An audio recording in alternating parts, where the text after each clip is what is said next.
sao ing ring shring ka eila ring asakahala ring sakala ring sao ein kling ring shring Om.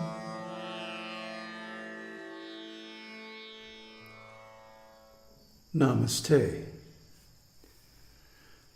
So, you've all seen unfold on this channel in the last few days, the drama, that I'm very dissatisfied with the response to this work. And there are two kinds of gurus, Satguru and Upasguru. And the Satguru is just blissed out. He's just in samadhi. He has no worries, no cares, no feelings of possessiveness. He doesn't make any conditions on anybody. He doesn't expect anything from anybody because he's in bliss. But does a Satguru make a good teacher? No. He shows an example, and that can help motivate us. But he's not giving any lessons. He doesn't care whether you become advanced or not. The Upasguru does. The Upasguru is all business. Do this, do that, get up at this time in the morning, then take a bath, then do this, then do that, and so on. Instructions. The Upasguru cares. The Upasguru wants to see you succeed. So he gives instructions. He chastises. He scolds you when you screw up. Why? Because he cares about your advancement. You know, it's like good cop, bad cop, right? The good cop comes in, or actually they start with the bad cop. The bad cop threatens you with all this stuff, right? And then after you're beat up, the good cop comes in, gives you a cup of coffee and a cigarette, you know? You know the story. So it's like good guru, bad guru. The Satguru is the good guru, the nice guy, right? And the bad guru is the Upasguru, who gives you all kinds of hell. So the problem these days is not only are there very, very few qualified gurus, there are even fewer qualified disciples. This age is characterized by a number of things: faithlessness, atheism, skepticism, nihilism. And when people are interested in spiritual life, they're interested in Sayuja Mukti, just disappearing into the oneness of it all. They don't understand. Sayuja Mukti is how the goddess gets rid of the demons. The ones that didn't turn out right, that have to be recycled, scrapped completely. But the devotees, those who are more intelligent, more advanced, they get the higher kinds of mukti. The Salokya, Samipya, Sarupa, and Sarshti. Those are the real liberations. Because you get to keep, I don't want to say individuality exactly, because that implies separateness.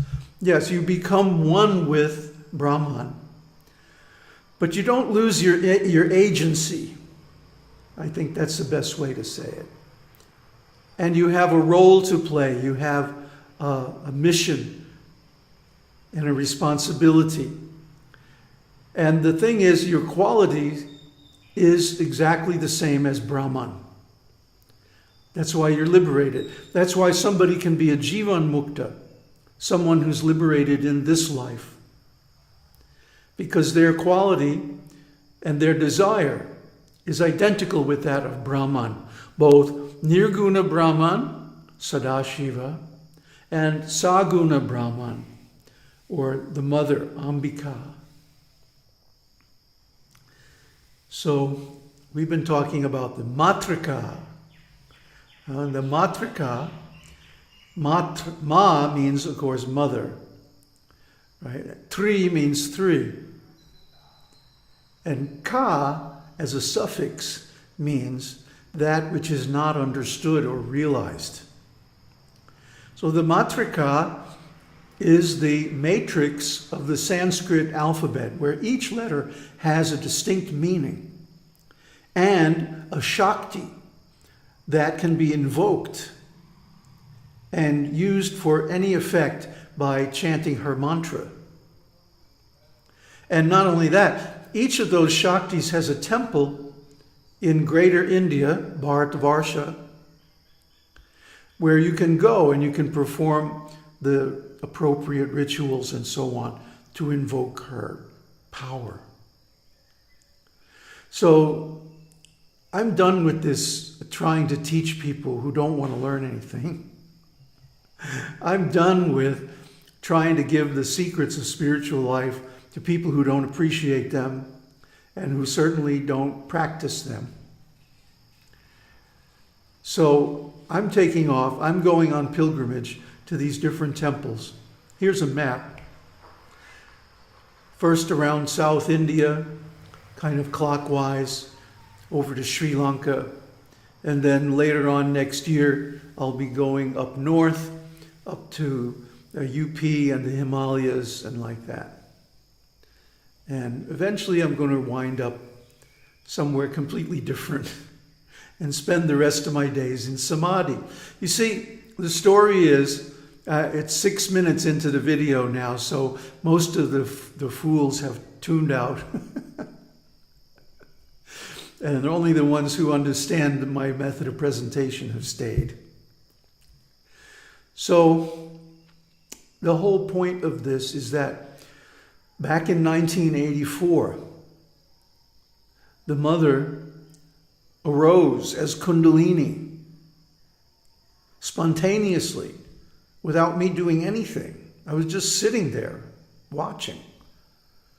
And she arose and opened the gate, the 1,000-petal lotus, the gateway to the world of bliss.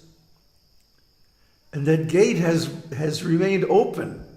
I can access it anytime I want. These days, people are very fond of claiming that they study yoga or teach yoga. But what are they really teaching? Yoga has 8 steps: yama, niyama, asana, prāṇāyama, pratyahara, dharana, dhyana, and samadhi. But people are only studying asana. They're not following yama and niyama, because the very first instruction of yama is accept a guru. People refuse to accept guru. So they study a little asana. But what's the purpose of asana? To sit in meditation. And dharana, withdraw the senses. Dhyana, concentrate the mind. And samadhi. But nobody's teaching samadhi. Nobody's learning samadhi. Nobody's experiencing samadhi. But I've been in samadhi since 1984. People don't get it. And the reason is the Satguru and the Upasguru. Satguru is Jupiter. And in my birth chart, Jupiter is in the 9th house of religion, in the water sign of Scorpio. And he's there with Ketu, which is one of the moksha karakas, the signs of liberation. I have 4 moksha karakas in my chart. Not to go too deeply into it. But then there's Saturn. Saturn is the Upasguru. And he's over in the 5th house, retrograde. And that is casting a shadow on the whole chart. It means that the very people who should be at my back, supporting and protecting me, instead they turn on me and cheat me And certainly we've seen this happen on this channel. The very people who should be the most staunchest supporters and should be serving and protecting me turn against me and argue with me and find fault with me for presenting the teachings as they really are. So this is the story of my life, basically. Even in my family, when I was growing up, my family cheated me out of my inheritance from my grandfather. It was a whole big game. It was ugly. It was horrible, very sinful. And because of that, they suffered very much. I had to leave. The day I turned 18, I walked out of that house and never came back. So this is the way it's gone with me my whole life. The very people who should be on my side and supporting and protecting me become my enemies and cheat me. So this is actually to protect me. Because if I had a big organization, I've had a big organization. I've had a number of disciples. I've had like big money flowing in and all of that. I've been there, I've done that, and I got the scars to prove it.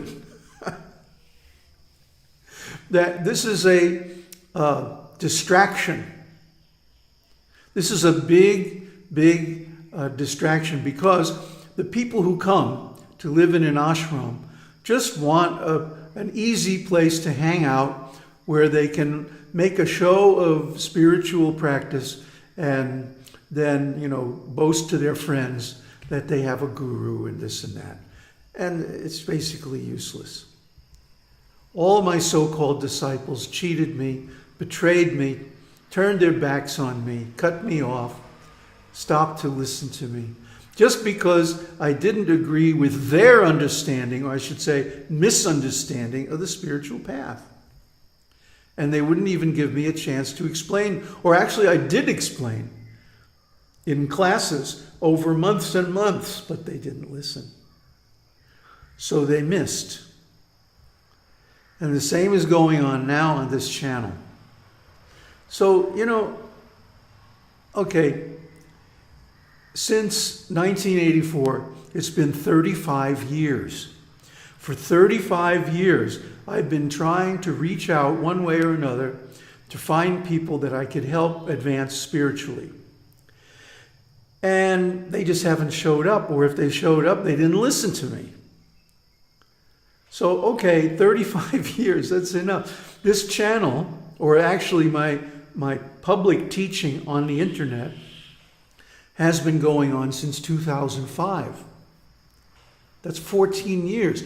That's 2 complete 7-year cycles. Just like since 1984 when I got enlightened, that's been 5 complete 7-year cycles. This body has been completely regenerated 7 times since that happened. And each time it gets better and better.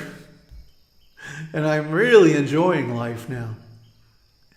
But, except for this one thing, I can't find anybody reliable to partner with, to teach, to live with. All the spiritual organizations are corrupt, including the one that I started. And the reason they're corrupt is that a spiritual organization is a perfect front for any kind of clandestine activity. And so they get targeted and penetrated and corrupted from within. And this is going on everywhere as far as I've seen. So I'm leaving Tiruvannamalai. I sold or gave away almost everything. You hear the room is echoing because it's so empty. There's nothing in it but a chair.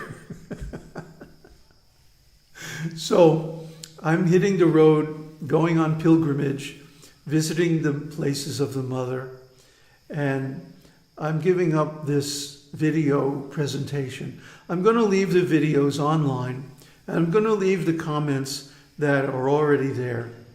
But I'm not going to be checking the comments very often. And I really don't care anymore. because it's been seen now over so many years that everybody that comes forward is a cheater. So I'm not interested in being cheated. I've done my thing. I said everything that has to be said, and actually more. I've given so many secrets, and I was just about to start this series on the matrika, which is the ultimate secret in a lot of ways. But the behavior of the viewers of this channel is so discouraging that I'm not going to continue with it. I'm just going to drop it. So I got my train tickets. The house is going away at the end of the month, and I'm free. So good luck. I wish the best for all of you, even though most of you don't deserve it. And I hope that in time you get to see the error of your ways and how you have been so offensive and such rascals, and that you come to the right path. But it's too late for me to help you. So you're going to have to find somebody else. Om Tat Sat. Om Shakti Om.